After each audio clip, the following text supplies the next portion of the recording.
Boa tarde, pessoal. Hoje eu trouxe para vocês, né, 4 aulinhas, sendo 2 de matemática, uma de português e uma do interdisciplinar, que envolve história, geografia e ciências. E além disso, vocês tinham aula de informática, por mais que esteja escrito aqui que não está tendo, não estava, né, antes. Agora a gente tem uma professora de informática e ela enviou as atividades para vocês hoje, né? Então hoje começou a aula de informática de vocês, tá? Então aqui podem tirar que agora a gente tem uma professora de informática, tá? Bom, de português eu trouxe para vocês um poeminha curtinho, tá? Com apenas 2 perguntinhas, 2 atividades, porque a gente tinha aí aulas de informática, de matemática, de interdisciplinar, então para não sobrecarregar muito vocês, dei uma atividade um pouquinho menor de português. Bom, a atividade traz esse poeminha, né? Roda de quadrilha. A gente está estudando um pouco aí o gênero textual do poema, né? E diz assim: Mariquinha, põe o vestido ou a saia estampada. Entra logo nesta dança, que a roda está formada. Venha cá, minha criança, não fique aí parada, pois hoje tem festança e maçã caramelada. Então, esse poeminha é de Isabel Cristina Soares, tá? E a primeira atividade pede para a gente circular as rimas, tá? Então, a gente tem aí estampada e formada. Deixa eu diminuir esse círculo que ele tá muito, né? Aí não dá para ler a palavra. Vamos diminuir um pouco aqui. Peraí. Pronto. Dei uma diminuída nele aqui. Agora ficou bom. Vamos lá. Estampada rima com formada, né? Dança não rima com vestido, então não circula. Criança rima com festança. E a gente tem parada, que rima com caramelada. Além disso, a palavra dança, ela vai rimar com criança e com festança. Embora esteja em outra estrofe, ela tem essa sonoridade aí alternada, tá? A gente chama de rima alternada. Então, dança, criança, festança. Estampada, formada, parada e caramelada, tá? Então, o único versinho aí que não vai ter uma palavra que rima é Mariquinha põe o vestido, né? Não tem nenhuma palavrinha que tenha esse sonzinho no final de ido. Mas a gente tem estampada, formada, parada e caramelada que rimam. Todas essas palavras terminam em ada. E a gente tem dança, criança e festança, que termina em ança. Então, essas palavras rimam, tá? Então, você copiava o textinho e circulava a palavrinha que rimava. Na 3, escreva abaixo o título... 2. Escreva o título do poema. Roda de quadrilha. Então, a atividade de português era essa, bem tranquila, né? Agora vamos para a de matemática. Em matemática, a gente ia começar a estudar os números naturais. O que são os números naturais? Os números que são usados para contagem, que a gente utiliza no nosso dia a dia, tá? Número da chamada de vocês, número de telefone, tá? São códigos, né? Sequências numéricas, quando vocês fazem os numerais. Então, todos esses são os números naturais, tá? Que a gente faz, né? 0, 1, 2, 3, ele é infinito, tá? Essa contagem, ela é infinita. A gente não tem aí o último número dos números naturais.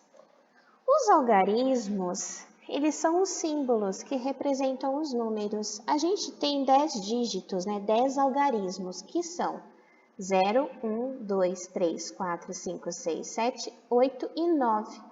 Ah, professor, o 10 não é? Não, por quê? O 10 é formado pelos algarismos 1 e 0. Então, para eu ter o número 10, eu vou utilizar o número 1, né, o algarismo 1 e o algarismo 0. Então, desses algarismos aqui, depois que eu passo do 9, eu começo a utilizar os mesmos símbolos para representar outros números. Como que eu faço 110? 1, 1 e 10, e 0, não é? 110, 1, 1 e 0. Então, eu utilizei os algarismos 1 e 0 para representar o número 110. Então, eu organizo esses algarismos nas posições, né, nos valores posicionais diferentes, para eu formar diversos números com os mesmos dígitos, os mesmos símbolos, tá? Então, quando a gente fala em algarismos indo-arábicos, em algarismos em dígitos, quais os algarismos que eu tenho? 0, 1, 2, 3, 4, 5, 6, 7, 8 e 9 só. Quando eu falo em números, aí sim, os números naturais são infinitos. O 20 é formado pelo algarismo 2 e pelo algarismo 0. No número 1670, aí vai vir perguntinha assim, quanto vale o algarismo 6 no número 1670? Aí eu sei que o algarismo 6 está na posição das centenas. Então, são 6 centenas, ele vale 600, tá? Então, é por isso que eu preciso ter essa noção do que é um algarismo e do que é um número, tá? O número 1670, os algarismos usados no número 1670, 1, 6, 7 e 0, ok?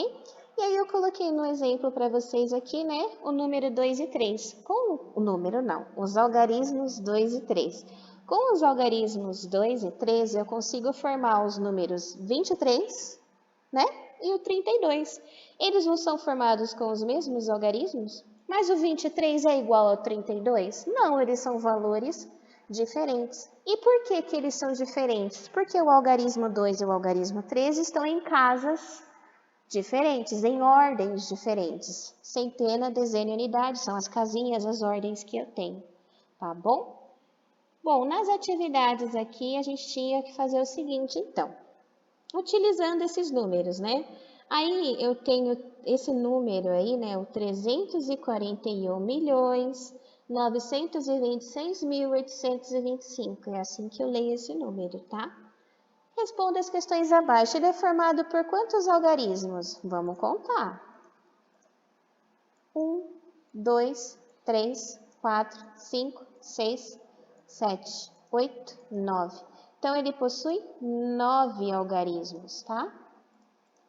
Qual é o antecessor desse número? Então, a gente vai copiar o número inteiro e só vai mudar o último algarismo, né? Então, vamos lá. 341.926.870. Se é 875 e ele quer o antecessor, que número vem antes do 5? O 4. Então, o antecessor de 341.926.875 é 341.926.874, tá? Qual é o sucessor desse número? Mesma coisa, eu vou copiar o número inteiro de novo e mudar o último algarismo. Se, por exemplo, fosse 79 e fosse mudar para 80, né, eu ia mudar os dois últimos, tá? Então, depende muito aí do meu antecessor e do meu sucessor mesmo.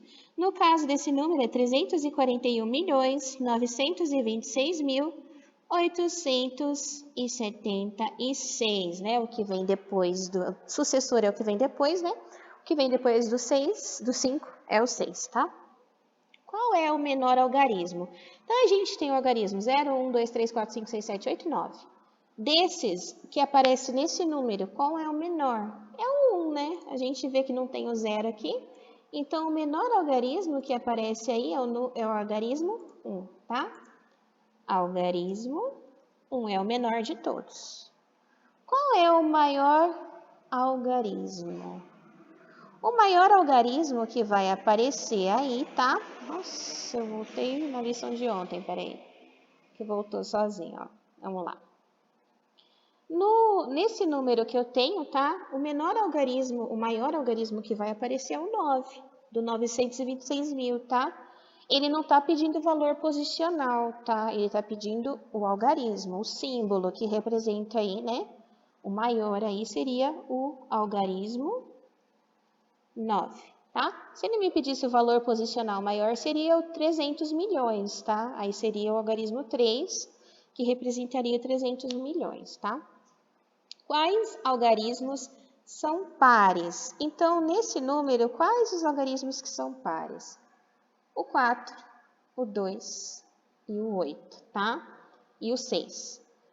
A gente sabe se o número é par ou ímpar, se ele é terminado, se ele é par, se ele é terminado em 0, em 2, em 4, em 6 ou em 8, tá? E ele é ímpar se ele é terminado em 1, em 3, em 5 em 7 e em 9. Então, nesse número, a gente tem o número 4, que é par, né, do 341.000, 3 e o 1 são ímpares. 926, o 2 e o 6 são pares, tá?